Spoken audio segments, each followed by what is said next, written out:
മീൻ മപ്പാസ് അല്ല, 1/2 സ്പൂണ് മഞ്ഞൾപ്പൊടി,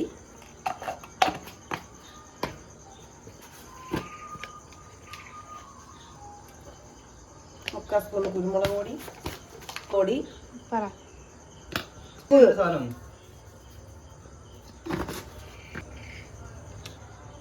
കുറച്ച് 1 സ്പൂണോളം വെളിച്ചെണ്ണ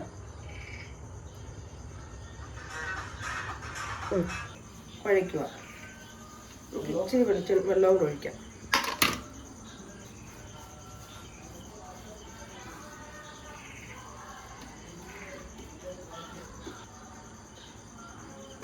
നമ്മൾ കരിമീനിലോട്ട് തേച്ച് പിടിപ്പിക്കുന്നു മസാലക്കൂട്ട്.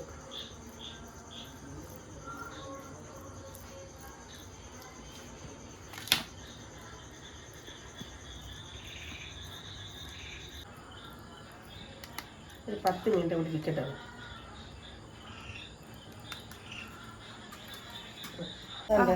മപ്പാസിന് ആവശ്യമായ നമ്മൾ കരിമീൻ വറുക്കാൻ വേണ്ട 1 സ്പൂൺ വെളിച്ചെണ്ണ, ഒരുപാട് വേണ്ട.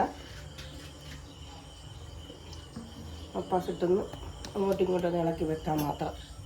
ചൂടാവട്ടെ. ചൂടായി വേണ്ട നമ്മൾ കരിമീൻ എടുത്ത് വെക്കുക. വെക്കണം തോന്നുന്നല്ലോ. അത് വെക്കാൻ പറ്റില്ല എനിക്ക്.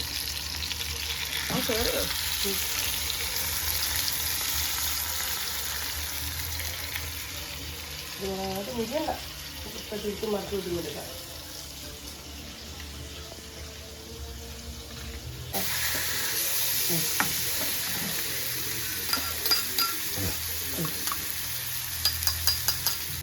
വറുത്തെടുത്ത് കഴിഞ്ഞു. ഒരുപാടങ്ങ് വറുക്കണ്ട, ഒരു മീഡിയം പരുവത്തിൽ 2 സൈഡും വറുത്ത് കോരി. ആവശ്യമായ വെളിച്ചെണ്ണ 2 സ്പൂൺ വെളിച്ചെണ്ണ. അതിനാവശ്യമായ ഇഞ്ചി വെളുത്തുള്ളി.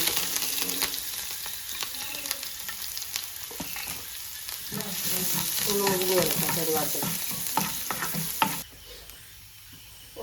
3 പച്ചമുളക് ചെറുതായിട്ട് പീസാക്കിയിട്ടിരിക്കുക. ചെറിയ കണ്ട കൊച്ചുള്ളി അരിഞ്ഞാക്കുന്ന ഞാൻ ഒരു 10-12 പീസ് കൊച്ചുള്ളി. 2 സവാളയ്ക്ക് ആവശ്യമായ കൊച്ചുള്ളി. അല്ല, ഉപ്പ് ഞാൻ ഉള്ളിക്കതിലുണ്ട്. ഇത്തിരിയിടല് ശകലം. കണ്ട 2 ചെറിയ പീസ് തോട്ടുപുളി. ആവശ്യമായ കണ്ട 1/4 സ്പൂൺ മഞ്ഞൾപ്പൊടി,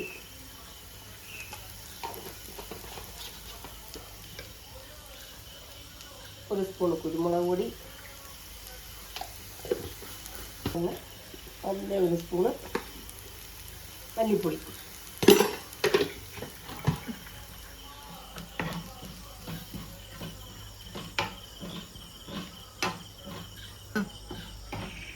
നമ്മളിന്ന് 2ാം പാൽ ഒഴിക്കുകയാണ്. പച്ചമണമെല്ലാം മാറി നമ്മളിന് ഇതിൻ്റെ 2ാം പാൽ ഒഴിക്കുക. ഇത് തിളക്കട്ടെ. രണ്ടെണ്ണം കൂടെ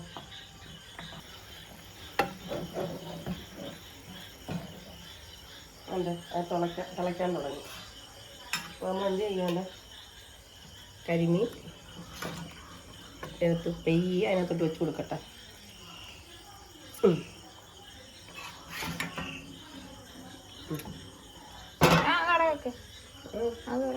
എണ്ണ തിരിച്ച് മറക്കൂടാ. ഇനി എന്താണോ ഇത്? എത്ര സമയം എടുക്കും? 10 മിനിറ്റ്, 5-6 മിനിറ്റ് ആകുമ്പോൾ ശരിയായിരിക്കും. എപ്പോഴാണ് അടുത്ത പാലൊഴിക്കണ്ടേ? പാലൊഴിക്കണ്ടേ അവസാനം. ഇതിനകത്തോട്ട്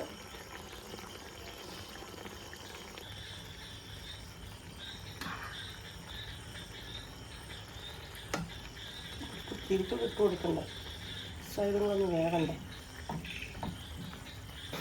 ചെറിയ തീരെ കണ്ട നമ്മൾ 1ാം പാൽ ഒഴിക്കുകയാണ്. 1ാം പാൽ ഒഴിച്ച് കഴിഞ്ഞാൽ പിന്നെ തിളയ്ക്കാൻ പാടില്ല.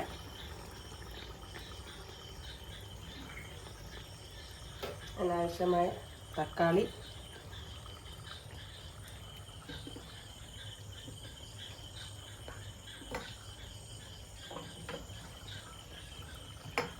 കണ്ട കറിവേപ്പില, പിന്നെ തക്കാളി, കറിവേപ്പില എല്ലാം ഇട്ട് റെഡിയായി. മപ്പാസ് റെഡിയായി കഴിഞ്ഞു.